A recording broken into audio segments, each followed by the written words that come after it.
بخدا ہم محبت کے دشمن نہیں اصولوں کے غلام ہیں. یہ شعراء آفاق جملہ کلاسیکی فلم مغل اعظم کا ہے، جو اس فلم میں مغل اعظم یعنی اکبر بادشاہ جو ہیں وہ انارکلی کی ماں کو کہتے ہیں، اور اس جملے کے ادا کرنے کے بعد وہ یہ احکامات جاری کرتے ہیں اپنے حکام کو کہ انارکلی کو ہندوستان سے کسی دوسرے شہر میں منتقل کر دیا جائے، اور اس طرح منتقل کیا جائے کہ جو سلیم ہیں جو کہ ان کی محبت میں گرفتار تھے انارکلی کی، ان کو پتہ نہ چلے. اس میں انارکلی کا کیا انجام ہوا اور انارکلی کی والدہ کا کیا انجام ہوا. اکبر اعظم تو خیر اپنی جگہ قائم رہے، لیکن شہزادہ جو سلیم تھے وہ جہانگیر بنے، اور ان کی جو عدل کی زنجیر تھی وہ بہت مشہور ہوئے، اور ان کی وجہ شہرت جو ہے دنیا بھر میں وہ ان کا عدل انصاف تھا، نہ کہ یہ عشق اور محبت. بڑے بادشاہوں میں شمار ہوتے ہیں وہ مغل سلطنت کے اور ہندوستان کے. لیکن ہم نے اس کا ذکر اس لیے کیا کہ اگر آپ آج کل اخباروں میں دیکھیں،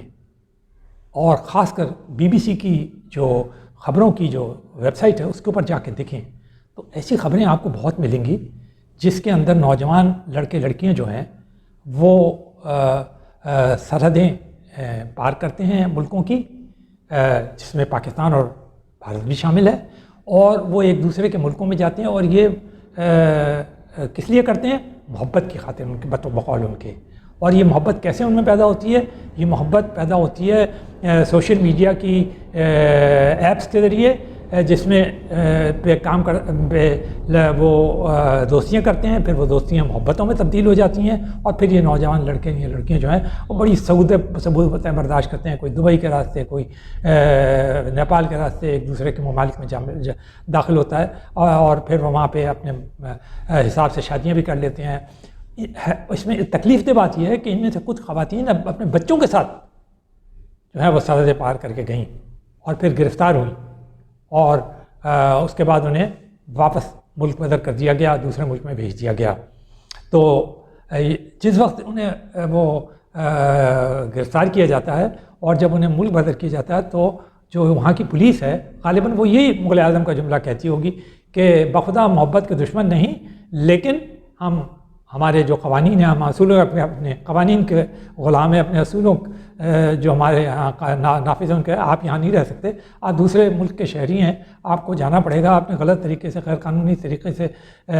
ہماری سرحد کراس کی ہے، اب واپس آپ جائیے، اور ان کو واپس بھیج دیتے ہیں. اور ان کی محبت کا انجام یہ ہوتا ہے، خواتین واپس آ جاتی ہیں اپنے ملکوں میں عموماً،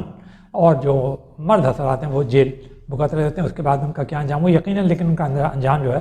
وہ شہزادہ سلیم کی طرح نہیں ہوا. اچھا، ہم نے یہ ذکر آپ سے کس لیے کیا کہ یہ ایک سوشل میڈیا کی ذہنی انتشار کیفیت ڈیولپ کرنے کی صورتحال کا ہے. یہ وہ رابطے کی ویب سائٹس ہیں جنہیں محبت کی ویب سائٹس کہا جاتا ہے، تعلقات کو بہتر بنانے کی، آپس میں انڈرسٹینڈنگ کی ویب سائٹس کہا جاتا ہے، اور ان کا انجام یہ اس شکل میں نکل رہا ہے کہ وہ خاندان کے خاندان تباہ کر رہی ہیں. اسی قسم کی ویب سائٹس کا استعمال انگلینڈ میں کیا گیا تھا. تو وہاں جہادی دلہنوں کا، جب داعش سیریا کے اندر اور عراق کے اندر کر رہا تھا، دہشت گرد تنظیم جو ہے، تو وہ جہادی دلہنیں جن کی عمر 14 سال سے لے کر اور 30 سال تک تھی، وہ باقاعدہ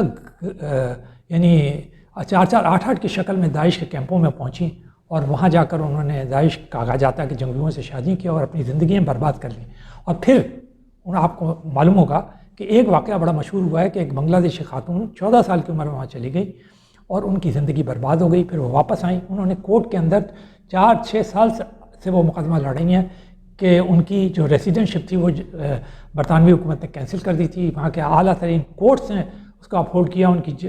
وہ سٹیزنشپ کینسل کر دی، اور وہ یہ استدعا کرتی رہتی ہیں کہ ہیومن رائٹ، تو وہ اپنی غلطیاں تسلیم مانتی ہیں کہ ان سے غلطی ہو گئی لڑکپن میں اور نوجوانی کے اندر، اب انہیں معاف کر دیا جائے اور انہیں واپس سٹیزنشپ، کیونکہ ان کی زندگی تباہ ہے، نہ وہ اپنے گھر جا سکتی ہیں نہ. تو یہ آپ دیکھ لیں کہ کیا بربادی، کیا تباہی. یہ تو خاندانوں پہ، نوجوان لڑکے لڑکیوں آئی کس پہ؟ نوجوانوں. کس طرح آتی ہے کہ جب وہ ایک جنونی کیفیت میں مبتلا ہو جاتے ہیں، جب ان کی سوچنے سمجھنے کی صلاحیت مفقود ہو جاتی ہے، جب وہ کسی کلٹ کے اندر مبتلا ہو جاتے ہیں، جب وہ یہ غور کرنے کے لیے تیار، کسی سے مشورہ کرنے کے لیے تیار نہیں ہوتے کہ یہ اس کا انجام کیا ہوگا، تو اس کا انجام پھر یہ ہوتا ہے جو آپ نے یہ دونوں شکلوں میں دیکھا، اور یہ جملہ جو ہے یہ سب کو یاد آ جاتا ہے کہ باخدا محبت کے غلام نہیں، وہ محبت کے دشمن نہیں بلکہ اصولوں کے غلام ہیں۔ اسی طرح اگر آپ دیکھیں تو ابھی روس میں ایک ویگنر گروپ ہے جس نے جو کہ صدر پیوٹن کے ان کے جو یگنی تھے سربراہ، وہ ان کے دستراست تھے۔ یہ ویگنر گروپ جو ہے کرائے کے سپاہیوں پر مشتمل ہے، اور یہ روس کے مفادات کو آگے بڑھانے کے میں بڑا اہم کردار ادا کرتا رہا ہے۔ اطلاعات کے مطابق افریقہ سے لے کر یوکرین تک، یوکرین نے تو یہ باقاعدہ جنگ لڑ رہے تھے اور بڑے اہم اس نے کارنامے انجام دیے تھے۔ ان کے کرائے کے سپاہیوں نے ویگنر گروپ کے اتنے اہم کارنامے انجام دیے تھے کہ جس تقریر کے اندر انہوں نے اس بغاوت کو کچلنے اور کنڈیم کیا تھا صدر پیوٹن نے 24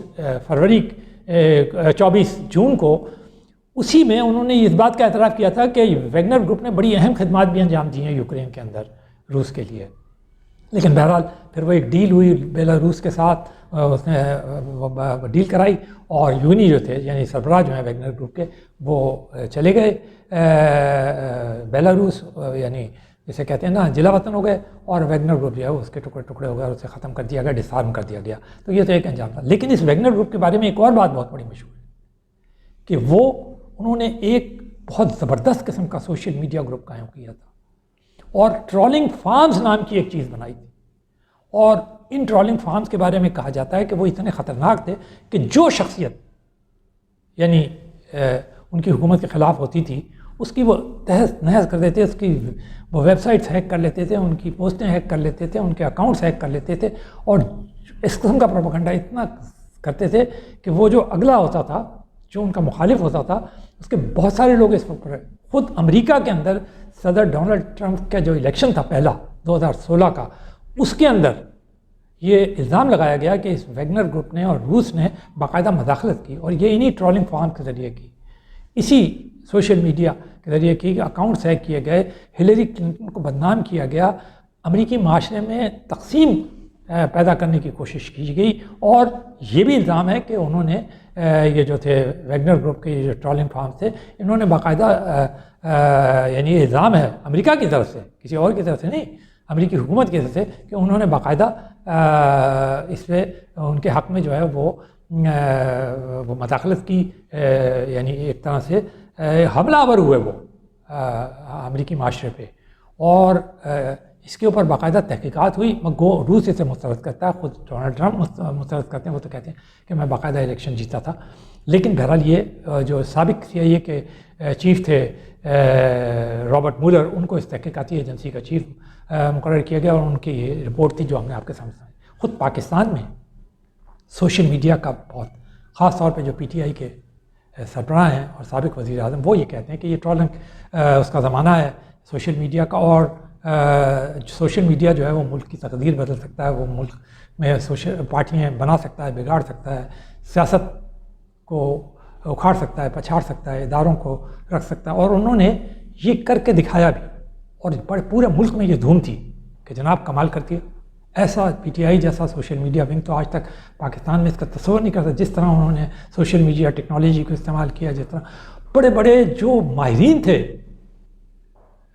کیا کہتے ہیں میڈیا کے، وہ ان کو خراج تحسین پیش کرتے رہے۔ لیکن آپ نے دیکھا کہ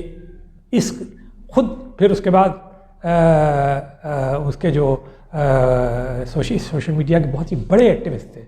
ان میں سے کچھ تو ایسے تھے جو کہ 9 مئی کے واقعے سے ایک سال، 1.5 سال پہلے، 2 سال پہلے یہ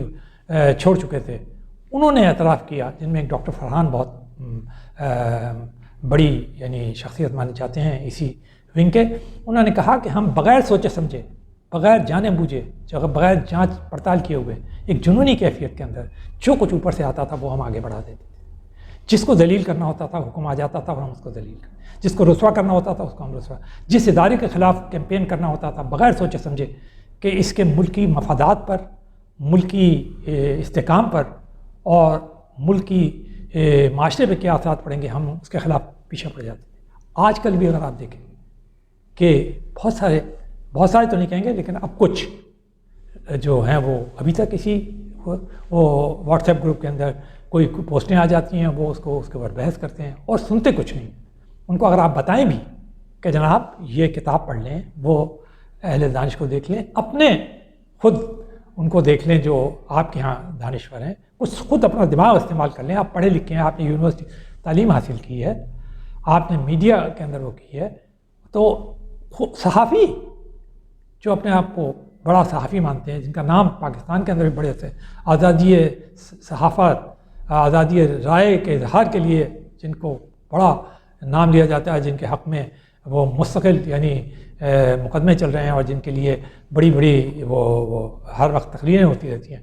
وہ ایسے جنون میں مبتلا تھے کہ بس وہ یک سائیڈڈ پروپیگنڈا کرنے میں لگے ہوئے اور کچھ وہ سننے کے لیے تیار نہیں تھے. بس ایک ہی بات کہتے تھے، ایک ہی بات کہتے تھے. میں کہ خدا را کچھ اور بھی آپ دیکھ لیں، کسی اپنے ہی کسی ساتھی اینکر یا کسی اس کی بات سن لیں اور تجزیہ کار کی، نہیں، کچھ بھی سننے کے لیے تیار نہیں. جن لوگوں نے انہیں تیار کیا تھا وہ اس سے طائب ہو چکے ہیں. ان کو کہا جاتا تھا ان کی بات سن لیں، وہ ان کی بھی بات سن لیں گے، وہ اسی طرح لگے ہوئے، آج بھی لگے ہوئے ہیں. تو اب ان کے حق میں تو صرف یہی کہا جا سکتا ہے کہ اگر وہ اس حد تک ہٹ درمی کے اوپر آ گئے ہیں اور اس حد تک وہ یعنی ذہنی طور پر مفلوج ہو گئے ہیں سوشل میڈیا سے، تو پھر تو اس کا بس یہی دعا کرنی چاہیے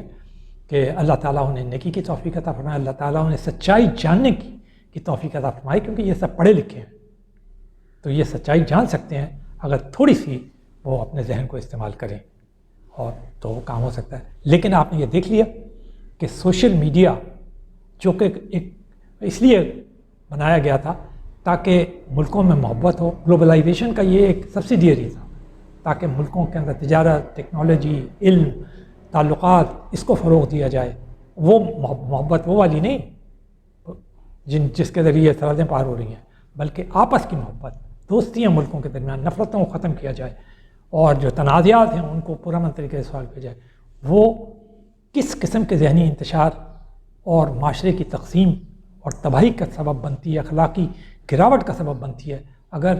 اسے جنونی کیفیت، کلٹ یا غیر